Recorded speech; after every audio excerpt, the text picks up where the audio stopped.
Hello les amis, bienvenue au restaurant Jérôme Brochot. Aujourd'hui, nous allons réaliser ensemble la recette de l'ossobuco de veau façon marengo. Regardez mon boucher, ce qu'il m'a apporté, c'est magnifique. Et pour réaliser l'ossobuco façon marengo, nous avons besoin de quoi? D'une garniture aromatique. Cette garniture est composée d'oignons, de carottes, de poireaux, de céleri branche, de tomates, d'échalotes, d'ail, des condiments, du poivre, du moulin, en grains, des baies de genièvre, des clous de girofle, du vin blanc. La recette est pour 4 personnes. 1 demi-litre de vin blanc suffira. Donc maintenant, rentrons dans le vif du sujet. Nous allons commencer la cuisson. Donc, nous avons besoin d'une belle cocotte, d'un peu d'huile d'olive. Donc on fait chauffer l'huile d'olive dans la cocotte. Les jarrets de veau, je vais les fariner, comme ceci. Ça va faire une croûte sur la moelle, vous allez voir. Donc, une fois farinés, je vais les mettre dans la cocotte. On va les faire colorer. Vous avez vu comme c'est beau? Ça frémit, c'est magnifique.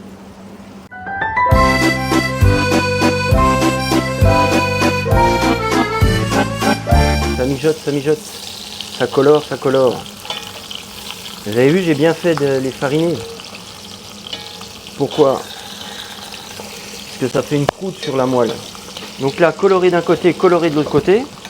Je vais rajouter du sel de Guérande.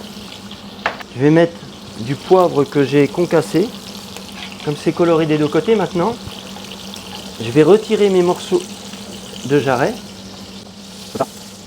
Et là, vous avez vu là, sur les petites parois là, il y a ce qu'on appelle les sucs de viande.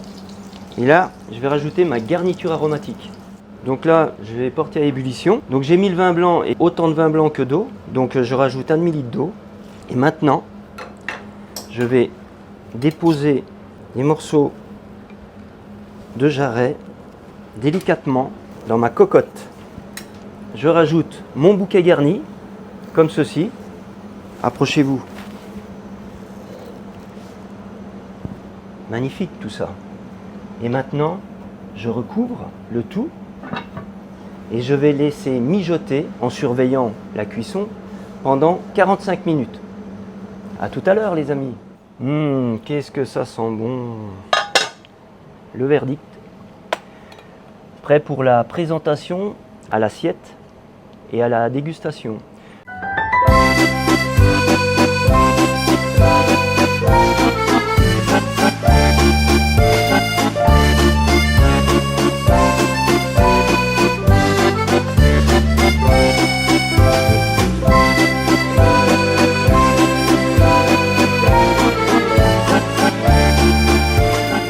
C'est beau, qu'est-ce que ça sent bon.